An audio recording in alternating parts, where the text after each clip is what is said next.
Itegure Yesu Araje, ikiganiro kibabwira ko inzamba izovuga umunsi umwe bizohinduka, Yesu Kristo akazogaruka umunsi umwe guhindura amateka y'abantu, guhindura ibintu mw'isi. Ukubira isi ko bizohora, inzamba ivuze hazohinduka vyose, bizohinduka. Wamubizi ko inzamba izovuga. Imana ibagire neza aho muri hose. INTAHE NGIRAKAMARO TV.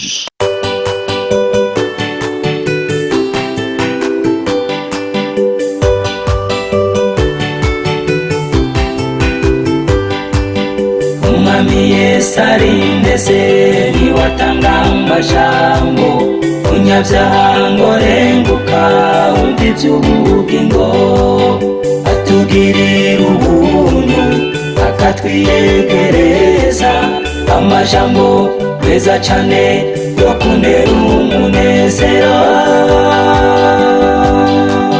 niyo meza ndayakunda ntahatanezera. Abayamu cyane gose mu izina rya Yesu Kristo, umwami wacu Yesu abahezagire cyane.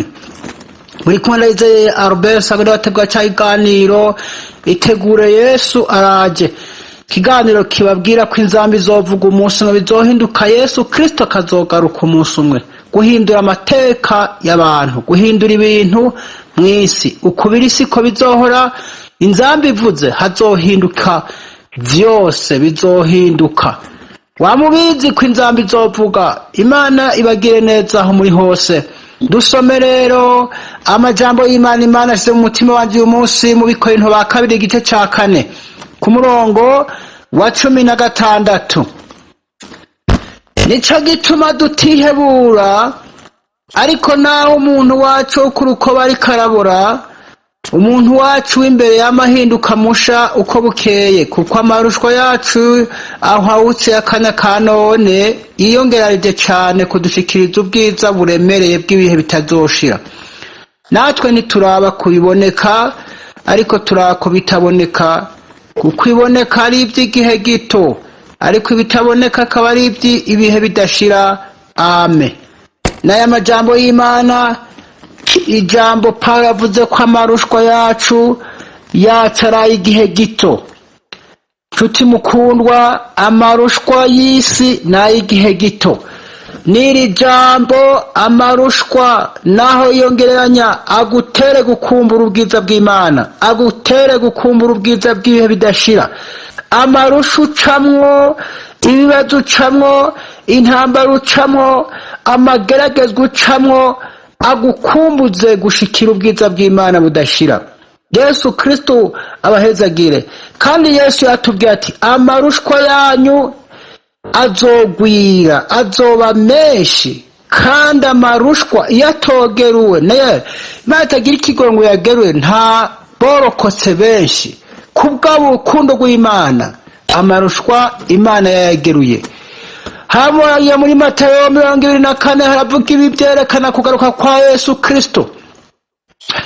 Wasomye neza ku 18 haravuga neza ibyo ngo ubugararizi buzogwira. Icerekana kugaruka kwa Yesu Kristo cyambere n'ubugararizi buzogwira bwo gutitura Imana, urukundo ruzotimba. Ibyo nibimenyetso byerekana kugaruka kwa Yesu Kristo. Urukundo rwa benshi ruzotimba, abantu batagira urukundo, atakwiyumvira kuri bene data. Ariko Yesu yavuze ngo umuntu wese ashira imbere mugenzi we. Abantu bariko batitura amajambo y'Imana, ubugayizi ijambo ry'Imana, inyigisho z'ibinyoma, inyigisho zibuza abantu kwihana, inyigisho zibuza abantu gukorera Imana, inyigisho zibuza abantu kwitwarika ivy'Imana. Ibwo n'ubugararizi buzogwira bwo kugarariza Imana, bwo kugarariza ijambo ry'Imana, bwo kugarariza ubutumwa bwiza. Ibyo bizogwira. Kini cerekana kugaruka kwa Yesu Kristo. Mu byo Yesu yavuze, abantu bazoyitwarika cyane ubutunzi, bitwarike cyane kurongora no kurongorwa. Uravye umurinde abantu bafise wo kurongora no kurongorwa birateye ubwoba cyane. Umenga n'uguhiganwa n'ugusiganwa sibo. nibihe byerekana kugaruka kwa Yesu Kristo biko bidushikako. Uravye ugukunda amafaranga, uravye ubukene, intambara, ibihe bigoye by'ubuzima, ibyo byose byerekana kugaruka kwa Yesu Kristo. Nico gituma Yesu Pawulo ati amarushwa, umuntu wo kurukoba ari karabura, umuntu wo kurukoba ahura n'ingwane nyinshi cyane, umuntu wo kurukoba abana intambara zitandukanye, umuntu wo kurukoba Imana yo mwije aya mageragezwa ducamwo atwirukisha, atwihutisha gutandukanya umuntu w'imbere n'umuntu w'inyuma. Umuntu uko amagorwa ashikira umuntu w'inyuma, niko umuntu w'imbere nawe arushaho kwegera ubuntu bw'Imana. Abariko bayegera ubuntu bw'Imana, abariko barakizwa, abariko baritweka kwa Yesu Kristo. Uko umuntu w'inyuma agira nshuti, mumenye ko tugizwe n'abantu, umuntu w'imbere n'umuntu w'inyuma. Ibyo rero birahiganwa, bigahiganirwa ku muntu.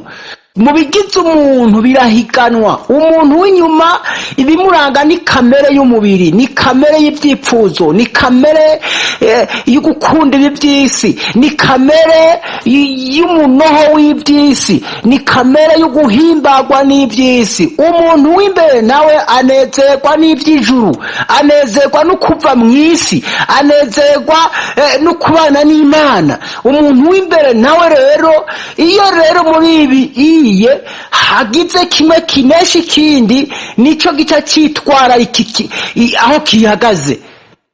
Ubwira umwete wo kunesha kamere y'umubiri. Imana yo mwijuru ibahezagire cyane. Ugira umwete wo kunesha kamere y'umubiri, kuko kamere y'umubiri irangwa n'ibyifuzo, irangwa n'iby'isi, bigatuma itakeneye kujya mu ijuru. Pawulo yacu aravuga ngo umuntu w'inyuma ari karabora, ariko umuntu w'imbere nawe arushirizaho kwegera ubwiza bw'Imana, arushirizaho gukumbura ijuru. Twitwarike rero iby'ijuru, twitwarike rero bakundwa, twitwarike iby'ijuru, kuko kwitwarika iby'umubiri kuzana uru rupfu, kuzana kuzoranduka, kuzana kuba kure y'Imana, kuzana ibyo bigatuma rero umuntu aba kure y'Imana. Amarushwa yose umuntu w'inyuma acamwo, aya marushwa turiko turabona muntu acamwo, ngo arahwahutse cyane, urenganije n'ubuntu bw'Imana, ubigeranije arahwahutse cyane, kuko ngo arushiriza kwiyongeranya, kuko yoyo arabona ko agira atandukane n'umuntu w'imbere. Nico gituma ibibazo bisuriranya, nico gituma ubuzima ubona busuriranya buba bubi. Shatani we arabona ko ibihe byiwe bigira birangire, arabona ko ibyiwe bigira birangire ku mwana w'umuntu ariko arajya mu ijuru. Imana idutabare ku mwana w'umuntu ariko arajya mu ijuru, ku mwana w'umuntu yakira agakiza neza, ku mwana w'umuntu yamaze kwitwarika kamati ndakeneye kujya mu ijuru, ndakeneye kwakira Yesu Kristo nk'umukiza wawe. Ibyo Shatani abona ko nico gituma casuriranya ibibazo byinshi kugira ngo bikunde ateshe umuntu w'inyuma, amusuranye rwose ibibazo cyane kugira ngo bikunde umuntu asamare, areke kwitwarika ibyo kujya mu ijuru, areke kwitwarika ibyo kwezwa, areke kwitwarika ibyo kugororoka, areke kwitwarika ibyo kubona Imana, kuko umuntu w'imbere ibimuranga n'iby'Imana. Umuntu w'imbere imuranga ibyo akunda iby'Imana, ariko umuntu w'inyuma nawe akunda iby'isi. Rero Pawulo avuga ngo ibyo tubona inyuma, ibyo tubona inyuma, ibi tubona ngaha mu isi, bikorerwa ngaha mu isi, biboneka n'iby'igihe gito. Nimba uri urwaye n'iby'igihe gito, nimba ushonje cyangwa ubuze abawe, cyangwa uri mu gasho, cyangwa uri ahantu kanaka hatuma ubabara, n'iby'igihe gito. Ibyo n'iby'igihe gito. ariko iby'ubwami bw'Imana, ariko ibyo kugoka, ibyo kwirugwa, ibyo guheza mu ijuru, ibyo mugingo budashira, ibyo kubana Yesu Kristo ni iby'ibihe bidashira. Ibyo ni iby'ibihe bidashira kandi ibyo ntibiboneka, bibonwa nawe nabo ufise uburyo bw'impemu. Niwe wabona umunezero uzoba mu ijuru, niwe wabona Yesu arahishurirwa ko hazoba amahoro ku ngoma ya Mesiya, hazoba amahoro. Yesu arahishurirwa, ntiyabonesha amaso y'umuntu w'inyuma, oya w'umubiri, yabonesha amaso y'umuntu w'impemu. Yesu arahishurirwa igihe kimwe mu Itangiriro 49 50 murantunga, arahishurirwa ko Abisirayeli bazova muri Egiputa, ngo ndazi Imana izobagendera, nanjye ntimuzobure kunkura ngaha muri Egiputa. Arahishurirwa Imana izobagendera. Umuntu w'imbere aganira n'Imana, ugira umwanya wo kuganira n'Imana, ugira umwanya wo kubonana n'Imana, ufite umwanya wo kubonana n'Imana, kuko uzoba uri kurarondera iby'ubwami bw'Imana. Amarushwa uri kuracamo, ntiwidoge, ntiwiganyire, ntiwihebure, bifise igihe gito kandi ibyo ngo birushirizaho kwiyongeranya. Kandi uko birushizaho kwiyongeranya niko umwana w'Imana we arushirizaho kwegera Kristo, niko umwana w'Imana arushirizaho kwezwa, niko umwana arushirizaho gukora Imana, kandi arushirizaho gukura umutima wiwe mu iby'isi, mu byabo n'ubugingo. N'aya majambo y'Imana, amarushwa uri kuracamo, ibyo urimo bimeze nk'ibibazo, ibyo urimo bimeze nk'intambara, ibyo urimo naho byose uriranye, wibuke ko biriko birarondera gutandukanya umuntu w'imbere n'uw'inyuma. Biriko birarondera gutandukanya umuntu w'imbere n'uw'inyuma, abore uw'imbere yigire mu ijuru. Nshuti mukungu, byumve neza, bigomba gutandukanya umuntu w'imbere n'uw'inyuma. Twaretse uw'imbere baje mu ijuru, abitwaretse umuntu w'inyuma we kamere y'umubiri baje mu bugingo bwo kubabazwa ibihe bidashira, bwo kubabazwa mu magorwa yo kubabazwa ibihe bidashira, kuko bitwaretse iby'ubugingo. Kwitwareka iby'ubugingo, kwitwareka iby'umubiri kuzana urupfu, ariko kwitwareka iby'ubugingo budashira naho bitaboneka bizana ubugingo n'amahoro by'ibihe bidashira. Sitefano ariko amutera amabuye, ntiyitwaretse ububabare afise, ntiyitwaretse ko bamukamutera, ariko yitwararitse iby'ubugingo budashira. Arabona ko aya magorwa ariko aramutera agira mwinjize mu bugingo budashira, aravuga ati Imana baharire, kuko arabona ko mukanya ashika mu bwami bw'Imana, mukanya amagorwa y'umubiri amubera mato cyane, n'umwanya bikamushitsa ku bugingo budashira.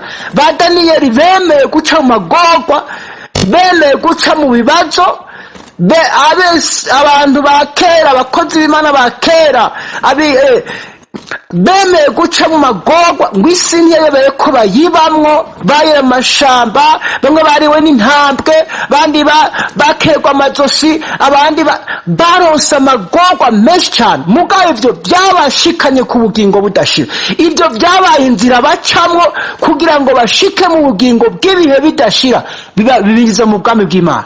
Ukaba nawe ufite ntayo wifuza gutanga cyangwa izindi nyigisho, cyangwa ugomba kuduhuza n'ubifise, twandikire kuri ino nimero ya WhatsApp 68 884 981 68 804 canke 68 42 14 47 68 42 14 47. Kaze twiteze intahe zivuye muri mwebwe kugira natwe tuzisangiza abandi. Izina rya Yesu rirusheho guhabwa icyubahiro. Kaze, Imana ibahezagire. Niyo meza ndayakunda.